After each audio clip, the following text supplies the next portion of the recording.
Hello students, welcome to ब्रा classes. आज हम टाइम एंड वर्क का ये क्वेश्चन सॉल्व कर रहे हैं। ये एक बेसिक सा टाइम एंड वर्क का क्वेश्चन है जिसमें जो कौन कितने दिन में काम करता है ये ग्रुप में दिया हुआ है। जैसे ए एंड बी मिलकर एक काम कर रहे हैं 10 दिन में, बी एंड सी 15 दिन में कर रहे हैं एंड सी एंड ए 20 दिन में कर रहे हैं। तो सी अकेले कितने दिन में करेगा? मतलब यहाँ सबका काम ग्रुप में दिया हुआ है पर एफिशिएंसी अकेले की बतानी है। फाइन। अगर ये एफिशिएंसी एक की ना बतानी होती तो बहुत इजी क्वेश्चन था, लेकिन जहाँ पर सिर्फ एक की बतानी होती है ग्रुप में से निकाल कर, वहाँ पर लास्ट में प्रॉब्लम आ जाती है कुछ स्टूडेंट्स को। और इस एक को निकालने के लिए या तो एक्स वाई मानना पड़ता है या फॉर्मूले में रखना पड़ता है डेटा। तो यहाँ पर मैं यही करने वाला हूँ। ये पूरा सॉल्व करने के बाद लास्ट में हम सिर्फ एक लॉजिक लगाएंगे जिससे एफिशिएंसी एक की निकल आएगी, दोनों की दी होगी, उसमें से हम एक का देख कर बता देंगे, कुछ एक्स्ट्रा नहीं करेंगे। फाइन। तो लेट्स स्टार्ट। इसको नॉर्मली सॉल्व करेंगे जैसे किया जाता है टाइम एंड वर्क का क्वेश्चन। जैसे यहाँ पर ए एंड बी का दिया हुआ है कि कितने दिन में काम करते हैं, तो ए एंड बी कितने दिन में? 10 दिन में कर रहे हैं। बी एंड सी 15 डेज़ में कर रहे हैं और सी एंड ए 20 डेज़ में कर रहे हैं। ठीक है, तो हम सिंपली इसका एलसीएम ले लेंगे 10, 15, 20 का। 10, 15, 20 का एलसीएम 60 होगा। ठीक है, इसके बाद हम एफिशिएंसी देखेंगे तो ए और बी की एफिशिएंसी 6 आ जाएगी क्योंकि 10 चौक 60 होता है 6। बी और सी की एफिशिएंसी 4 आ जाएगी, 15 चौक 60 होता है। ठीक है, और यहाँ पे सी और ए की एफिशिएंसी 3 आ जाएगी क्योंकि 20 3 60 हो जाएगा। ठीक है, तो आप देख रहे हैं एफिशिएंसी 6, 4, 10 और 13, 6, 4, 3 एफिशिएंसी आ गई है। ये जो एफिशिएंसी आई है ये ग्रुप एफिशिएंसी है। जैसे जो 6 है वो ए और बी दोनों का एफिशिएंसी है, जो 4 है वो बी और सी दोनों का एफिशिएंसी है, और जो 3 है वो सी और ए दोनों का एफिशिएंसी है। लेकिन हमें सिंगल का बताना है, सी का अकेले बताना है। ठीक है, तो इस 3 में से हमें सिर्फ सी का बताना है। तो यहाँ पर सिंपल सा लॉजिक ये है कि अगर ये उस लॉजिक से बताने से पहले भी मैं बता दूं कि अगर सी एक काम कर रहा है, मान लीजिए इस 3 में से सी एक काम कर रहा है तो आंसर 60 डेज़ होना चाहिए।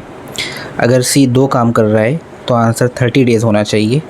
अगर सी आधा ही काम कर रहा है तो आंसर 120 डेज़ होना चाहिए। ये मैं इसलिए बता रहा हूँ कि क्या क्या पॉसिबिलिटी हो सकती है। मतलब किसी भी तरह से 80 दिन नहीं आ सकता यहाँ पे। ठीक है, या तो 60 दिन आएगा या 30 दिन आएगा, 120 आएगा, क्योंकि इस 3 में से तीनों काम सी नहीं कर सकता वरना ए का 0 हो जाएगा। तो हमें ये भी देखना है कि ए ने भी कुछ काम किया है इस 3 में। ठीक है, तो या तो सी जो है वो आधा काम कर रहा होगा या एक काम कर रहा होगा या 2 कर रहा होगा।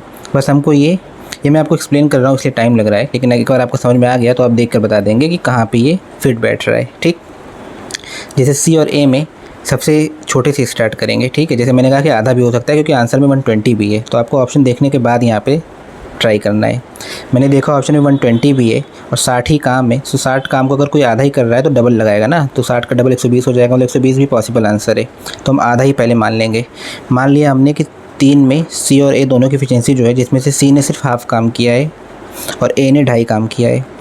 सी 2 जगह है, दोनों जगह सी की एफिशिएंसी आधी आनी चाहिए, है ना, क्योंकि सेम है सी दोनों जगह है। तो सी ने अगर आधा काम यहाँ किया और ए ने 2.5 काम किया है तो ए ऊपर भी 2.5 काम करेगा और सी यहाँ भी आधा ही काम करेगा। मतलब सी ने यहाँ पे अगर ऊपर भी आधा ही काम किया तो जो बाकी 3.5 काम बचा वो बी ने किया है। फाइन। मतलब ए की एफिशिएंसी यहाँ से 2.5 आ गई है और बी की एफिशिएंसी यहाँ पे 3.5 आ गई है। आप 2.5 और 3.5 जोड़ेंगे तो 6 हो जाएगा। मतलब ये लॉजिक बिल्कुल ठीक है और इसका आंसर 120 डेज़ ही होगा। ठीक है, हमने सबसे छोटा लेके चले आधा पहले क्योंकि उसकी पॉसिबिलिटी थी। अगर आधे की पॉसिबिलिटी ना होती तो हम 1 मानते, फिर 2 मानते अगर ना आता तो। बाकी आपको देख के पता चल जाएगा। इतना तो मैंने एक्सप्लेन कर रहा हूँ इसलिए आपको लग रहा होगा कैलकुलेट कैसे करेंगे, बट एक बार आपकी प्रैक्टिस होगी तो आप देख कर बता देंगे। फॉर एग्जांपल अगर आधे की पॉसिबिलिटी ना होती, मैं 1 मान लेता कि इस 3 में से सी ने 1 किया है, ए ने 2 किया है। तो अगर सी ने 1 यहाँ किया है तो ऊपर वाले में भी सी ने 1 किया होगा, इस 4 में, है ना। यहाँ भी सी ने 1 किया होगा, मतलब जो 3 काम बच गए वो बी ने किए। अगर यहाँ पे बी ने 3 काम किए तो ऊपर जो 6 है इसमें भी बी ने 3 काम किए होंगे और जो बाकी 3 होगा वो ए करेगा। लेकिन हमने नीचे देखा था ए की एफिशिएंसी 2 थी, मतलब ये ना फिट बैठता यहाँ पे, है ना। इसी तरह हम रख के चेक करते हैं और ऑप्शन देखने के बाद रख कर चेक करते हैं। ठीक है, आप प्रैक्टिस करेंगे तो आप जल्दी देख के बता पाएंगे। जैसे मैं देख के बता सकता था कि आधा ही आएगा 120 डेज़, लेकिन आपको एक्सप्लेन करना था इसलिए मैंने एक एक चीज़ करके दिखाई। फाइन। तो ये सिंपल सा लॉजिक है। अगर कभी आपको डबल एफिशिएंसी में से सिंगल की निकालनी हो तो आप सिर्फ कंपेयर करेंगे कि कहाँ पर बैठ रहा है ऑप्शन देखने के बाद, कि ऑप्शन में कौन कौन सी पॉसिबिलिटी है। टोटल वर्क अगर 60 है तो अगर कोई एक ही काम करेगा तो पूरा 60 दिन लगा देगा, तो 60 ऑप्शन में हो सकता था। कोई डबल काम करेगा, 2 काम एक दिन में, तो 30 ही दिन में ख़त्म कर देगा, हाफ डेज़ में, है ना। और अगर कोई आधा ही काम करेगा तो डबल डे ले लेगा, 120 दिन हो जाएगा। तो तीनों पॉसिबिलिटी थी यहाँ पे, इसलिए मैंने हाफ से शुरू किया, सबसे छोटे से। ठीक है, तो आपको ऑप्शन देखने के बाद ट्राई करना है। तो आई होप आपको समझ में आ गया हो मैं क्या एक्सप्लेन कर रहा था। फिर भी अगर आपको कोई डाउट हो तो आप कमेंट करके पूछ सकते हैं। See you in some other video. Till then take care.